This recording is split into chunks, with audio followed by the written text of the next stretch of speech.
China is behaving in an increasingly assertive way. So it's right that we take measures to protect ourselves. We've removed Huawei. Huawei, Huawei. The question we should be asking is, where's our money gone? Where's our money gone? Who's a whacker? Who's a whacker? Who's a whacker in a tie?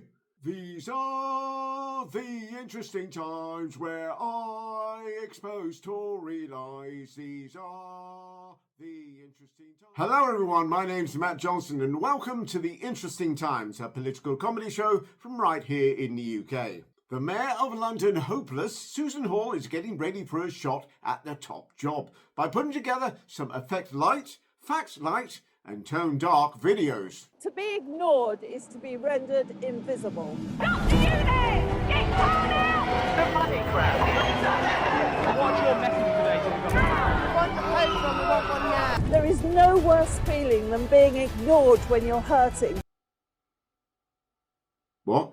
If Sadiq Khan was listening to you, he would not have closed 36 police stations, he would never have brought in the ULEZ expansion, and he would certainly not be thinking about bringing in pay per mile for everyone. This music's a bit scary, isn't it? No wonder she looks like she's about to call the police on a youth in a hoodie skateboarding in an aggressive manner.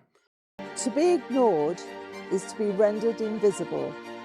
When I am there, you will not be ignored. You will not be invisible. You will be heard. Yes, heard as in sheep, I imagine. You have to say the video is on point with the musical cues though. But factually, people should remember there has been rising knife crime across the country. And whilst ULEZ charges have been tough, it's important that our children don't suffocate through the... Wait, sorry, no. Can we lose the inappropriate light music? Thank you. Right. What I meant was, it's important that children don't suffocate through breathing the fumes of vehicles in gridlock around the capital. But Susan wasn't alone in fighting for justice for the gammon in the street. The Conservative Party have been getting ready for the election by reminding everyone how badly the country's doing at the moment. Wait, that can't be right.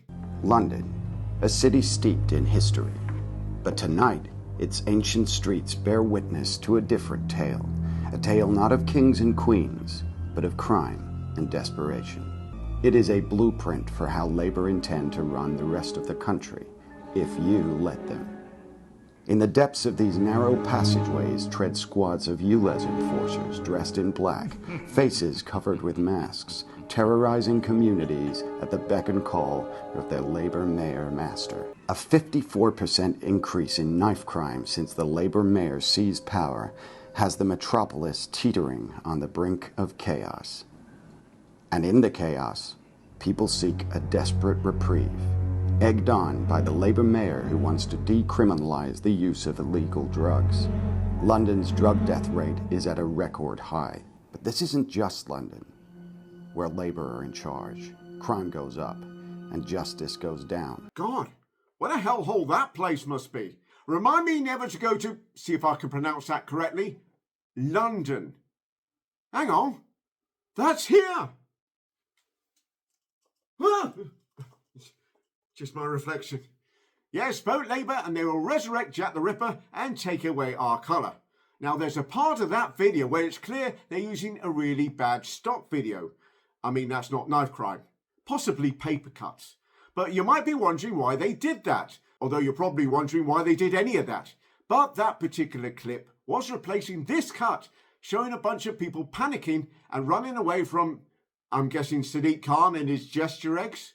But you won't be surprised if that clip was actually in New York. Just complete panic at New York's Penn Station yesterday, and this came after police used a taser on an uncooperative passenger. Yes, from Penn Station in 2017. The whole ridiculous video was put together by Conservative Party headquarters in Westminster.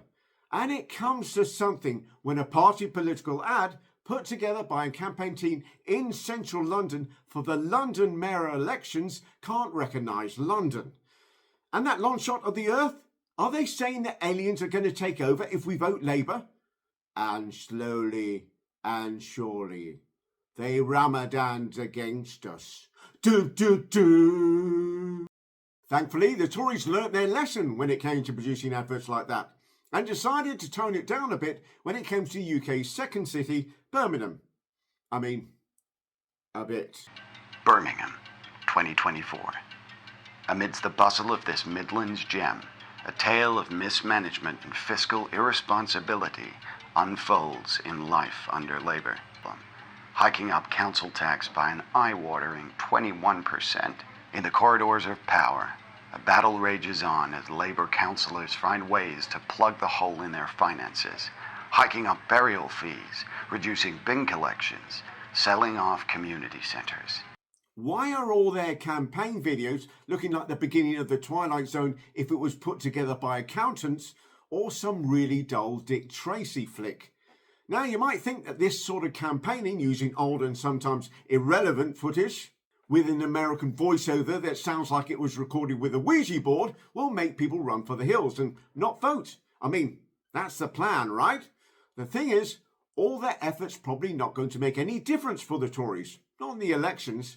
Besides, if you want to see horrifying, you really don't need to fake anything. Is it really sustainable that local councils could face no increase in support from government at all for 4 years and not make increased cuts to their services, which already are at rock bottom, or put council tax up by excessive amounts? The overriding economic priority of the government was to bring inflation down to the... Why is the Local Government Association then saying that 20% of councils face the threat of bankruptcy in the next 2 years? The only number that exists is an overall spending envelope for what's called RDEL, the day-to-day government spending on public services. As I said, that's forecast to grow just over 2.5% in cash terms, 1% in real terms.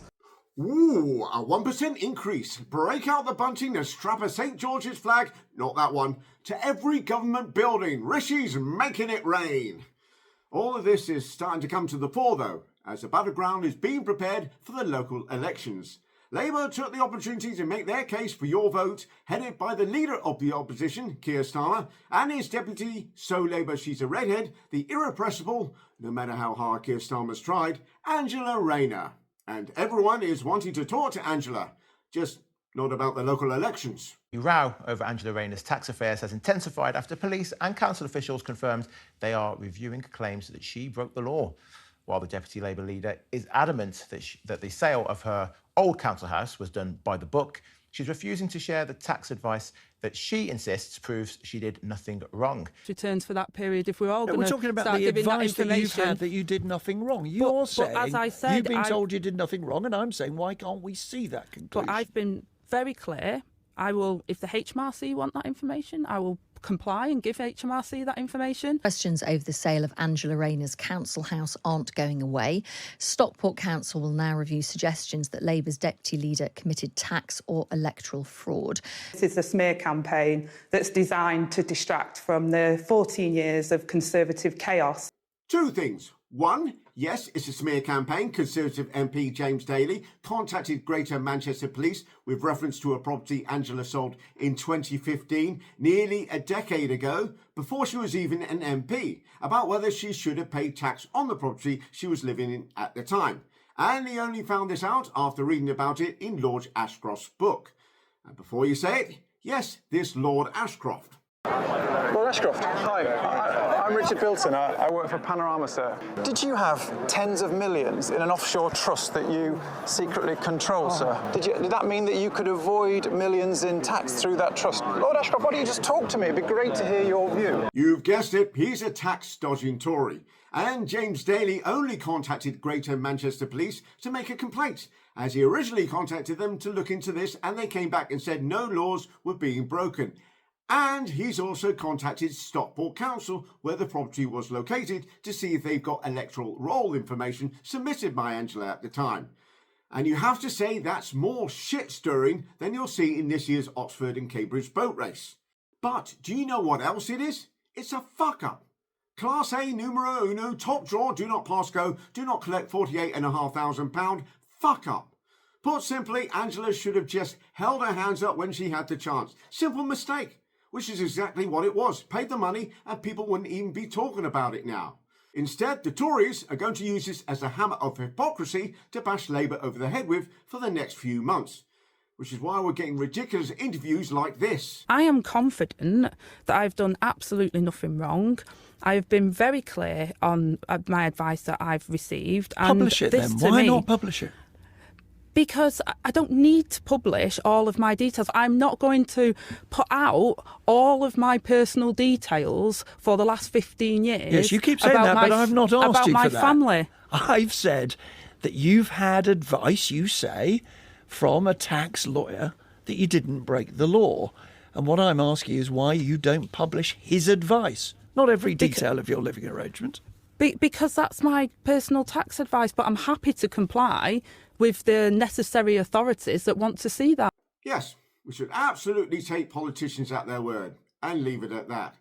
Still, she's got Keir Starmer's support. Angela has my full support and my full confidence today and every day. For what it's worth, on Monday evening during rush hour, Westminster had more than 100 tractors descend on Parliament to protest at what they say is a lack of support from the government and undercutting cheap food imports that were putting British farming at risk. A lot of these deals with other countries came after Brexit, where as a result of leaving one of the biggest trading blocs on the planet, we were grateful for anything coming our way. And it's true what they say that criminals do sometimes return to the scene of the crime. So my understanding is these are mostly Kent farmers. I don't think that's where they're from. I think that's just what they were shouting at you. I think there's a whole mass of reasons. And what I'd like to know is, are there just one or two clearly defined issues? It's important to remember that leaving the Common Agricultural Policy means we can't blame the European Commission anymore. Are you taking the piss? Yes, you can't blame the European Commission anymore. Funnily enough, some people never did. Liz Webster in North Wiltshire. Would you say this is Brexit, morning. Liz? Hey, absolutely, it's Brexit. The difference between MPs and tractors, though, is with tractors, the manure can be spread by machine rather than by hand. The good news, though, is you're unlikely to die from malnutrition, as it's the lack of clean drinking water that'll get you first. The UK's waters are about as crystal clear and unclouded as a lecture on what the UK government does being given by Jonathan Goodis. On Wednesday, the data from the Environment Agency prompted the government to call a national emergency as nearly 500,000 leaks happened in 2023. The full picture of what the Environment Agency has recorded today, it is sewage outflows into rivers and waterways that happen most often when there's heavy rainfall. It's a safety valve, if you like, although there's nothing safe about what's coming out of these pipes. Simply put, the water companies are pumping more shite than Jonathan Goodis when being asked for a detailed explanation of what his job involves. In the south of England, things are bad. Well, the sewage treatment plant behind us takes in the waste of 500,000 people. And in the marine life just beneath our feet, we're actually finding they're full of drugs. They're full of contraceptive pill, antidepressants, anti-anxiety medication. Every single marine species that we've looked at so far is full of cocaine. Well, we've been looking at the discharges across the whole south coast into the sea from southern waters, stormwater overflows, and they appear to be going off during breakfast periods. So cocaine, antidepressants and morning coffee before you head off to work is telling us all we need to know about England's home counties. So that was southern water. But of course, inevitably, I guess, a problem like this is going to hit the UK's most densely populated areas. Thames Water, which handles water for Gloucester and parts of Kent and Essex, and of course London, where unsurprisingly the worst of the contamination is. It's tradition. Every year the winning cocks is thrown in. This year there's a good chance they might throw up too. We found 10,000 colonies per 100 millilitres of E. coli. What that means is it's 10 times worse than the worst rating for bathing water. So what about Thames Water themselves? Here is Chris Weston, Chief Executive of Thames Water. Pictured here in happier times when you could stand that close to our rivers without wearing a hazmat suit. It is very clear, listening to our customers, that what they value most is high quality, clean drinking water. That guy gets it. I mean, he's reading my mind. I definitely want clean water. When I turn on the tap in the morning to fill up the kettle, I certainly don't want to see it ooze out like brown toothpaste. There's just one problem. The regulator has to allow the water industry to collect more from us customers. Of course, let me remind everyone of what has now confirmed. We have already provided all of the funding to water companies for 33 years for them to build a properly functioning sewage system. The truth is, the water industry has simply become a legitimised rip-off. Thames Water has revealed shareholders have refused to provide a promised £500 million to shore up the firm, which has more than £14 billion of debt. But that's going to require billions of spending. The shareholders of those companies, the shareholders that have left those companies £60 billion in debt, that have taken £72 billion of our money, they're the ones should be held accountable. Not a penny more of public money should go into these companies. Thames Water is a financial mess. The plans that we have put forward require an investment of around £20 billion in that 2025 to 2030 period. And that would result in a bill rise of around 40%. Where's that money going to come from? Where indeed? Certainly not from Chris Weston, worth every penny of his nearly £1 million a year salary paid for by Thames Water. And for that, you're buying experience. After all, he was CEO at British Gas, leaving with a £2 million bonus paid for by the customer, before getting a £2.2 million, a golden hand job from Agreco, where he joined as CEO on a £750,000 a year salary before taking up this particular job in January. I mean, what are you expecting him to do, you communist? Starve? By the way, Chris's hobbies include skiing and fishing, so spends a lot of time abroad, I imagine. For years now, we've seen the customers of Thames Water taken advantage of by successive management teams that have been taking out profits and not investing as they should have been. When I was Environment Secretary, I called this out. The answer is not to hit the consumers. The answer is for the management team to look to their own approach and ask themselves why they're in this difficult situation. Why indeed. Good to know you're all over it as Environmental Secretary, calling it out. I imagine you send a strongly worded email which would no doubt end with regards rather than warmest regards, or not sitting him at the top table for one of your Conservative cash for campaign gala balls bollocks, or even not giving him a knighthood. In fact, there is only one thing that has become crystal clear in all this. Privatisation has failed. Maybe this year we should throw this cox in the Thames. And that's it. No time to talk about the Chinese, who have been accused of hacking the Electoral Commission to gain access to information about millions of voters. We've been very clear that the situation now is that China is behaving in an increasingly assertive way abroad, authoritarian at home, and it represents an epoch-defining challenge and also the greatest state-based threat to our economic security. Our response, it has to be said, is pretty underwhelming. There is a debate within the UK government, we understand, over whether or not China should be in the enhanced tier of the new Foreign Influence Registration Scheme. That China should immediately be labelled as a threat, not as an epoch-defining systemic challenge in the integrated review. And yet, I'm afraid we were all rather underwhelmed with the government's response, which is to say, we're taking this very seriously, good, they need to, and we're going to sanction two people, two pretty lowly officials, and one private company which employs 50 people. That is just not good enough. My first reaction, Mr. Speaker, is that's it. Deputy Prime Minister says that there's an issue around nuclear and higher education. Well, the reason for that is because the government encouraged China to actually invest in nuclear and cut the budgets of our universities, so they're reliant on Chinese students. Yes, we punished the Chinese government for interfering in the UK election with all the enthusiasm and power of Jonathan Gullis taking part in an upright walking contest. I mean, why are we doing so little? China. After America, the most powerful country in the world. What is the UK going to do about it? Because last year, our trade with China was worth, get this, £107 billion. Cars, clothes, computers. And don't forget, inflation coming down is just about the only good news story that Rishi Sunak has right now, in a year when the economy could help decide the next election. Exactly. We all know if it's a choice between taking a moral stand and taking the money, the Conservative Party will always choose guilty pleasures over a guilt-free conscience. No time to talk about... Wait, can you hear that?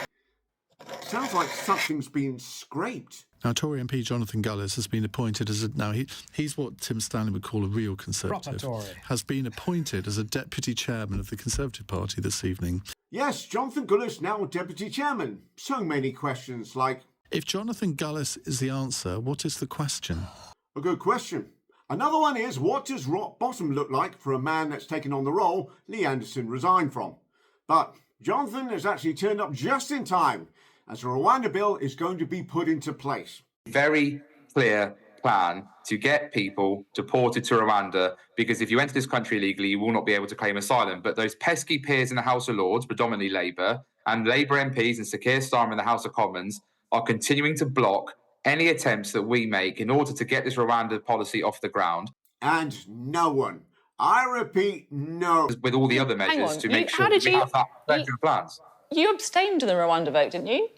Sophie, that's a matter of public record. I did choose to abstain on that particular bill. Almost no one is going to stop it. Well, I think it's very important to remember, Sophie, that the government's introduced a wide range of measures. So one of them was to do a deal with France, which saw 26,000 fewer small boat vessels cross the English Channel last year. We also know that returns agreements with places like Albania led towards a 36% reduction in small boat numbers arrivals over the entire course of 2023 compared to the 2022 year as well. But there is one big elephant, I should say, Sophie, in the room. Jonathan there, unfortunately, caught like a penguin in the headlights. Let's hope he's able to pull a beaver out the hat. The crafty cock. Anyway, what's the alternative? The Labour Party, what do they want to do, Sophie? They want to join the EU quota sharing scheme, which would potentially see over 100,000 illegal migrants come to the UK, on top of the ones that are already arriving illegally. Keir Starmer is Mr. Free Movement, let's not forget. So it's true. Keir Starmer does have free movement, unlike Jonathan, who's only ever really let out at feeding time. No time to talk about MP for Uxbridge and South Ruislip, and clown, after he's taken his makeup off, Steve Tuckwell, who has been busy out canvassing to ensure a little bit of Britain comes to the area. Hi everyone, I'm here in Uxbridge Town Centre and I'm campaigning to bring a fish and chip shop here to the centre of Uxbridge. Great idea, Steve. I see there was actually an application to apply for a fish and chip shop in 2019, but was voted down by the Hillingdon Council unanimously, which included at the time one Steve Tuckwell. Another cell phone. And with the general election coming up later in the year, it's kind of looking like Steve's going to be battered. Thank you all so much for watching, and if you have enjoyed these vids, then please like, subscribe and share like your life depended on it. Or a lot anyway. And I'll see you all soon. Take care.